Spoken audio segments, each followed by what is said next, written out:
coming from up in the Highlands, I always felt like I was such a small fish and I needed to learn so many things.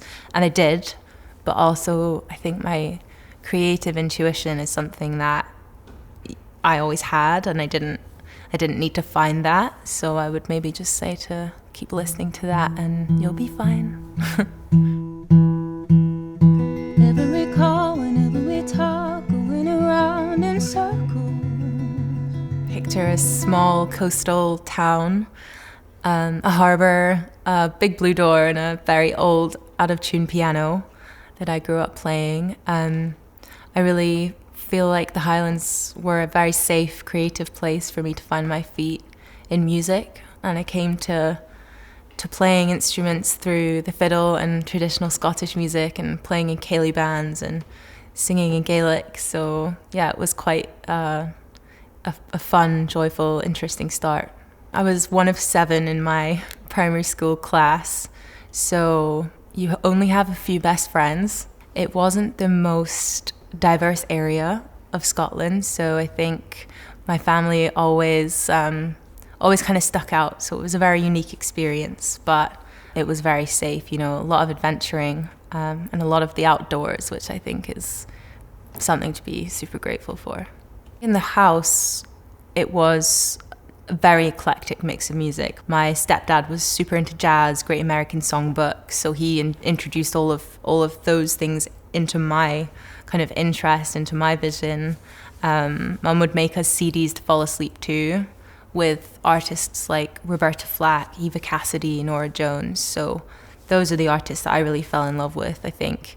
It was quite an isolated existence, so the music that was played in my household was very different from the music my friends were listening to.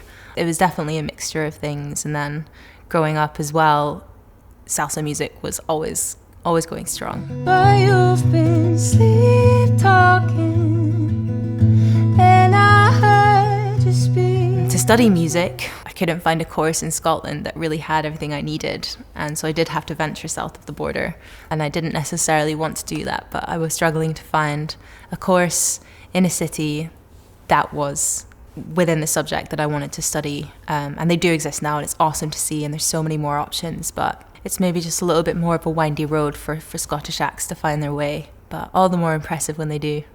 Busking was the absolute best school.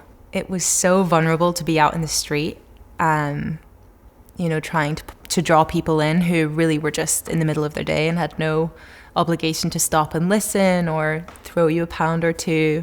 You have to really love what you're doing to busk, especially in the freezing cold Highland winters, which I did many, many times. But yeah, I hope that it made me a better performer, a better singer, a better player. It's so easy to look at what other people are doing and feel all kinds of things.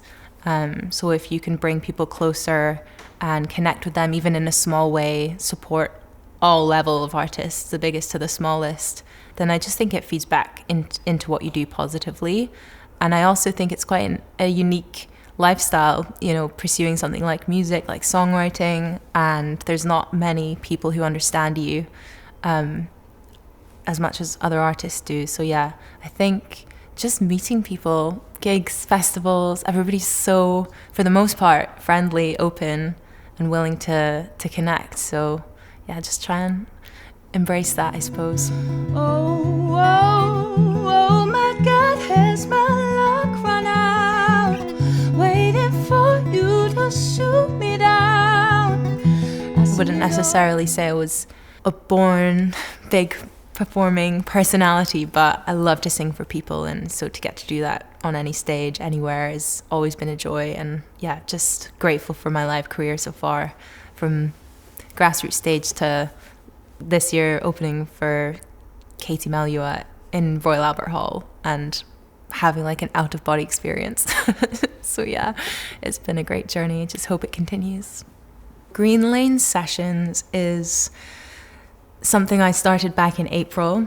I would walk past this venue, Jam in a Jar, every day on my way home. I live very close to that, and it just always looked like a great energy, great atmosphere. There were always noisy bands, people dancing, and I kind of thought that it would be an interesting space for something more low-key, something more like a songwriter's evening. So I walked in one day and asked, and they said yes.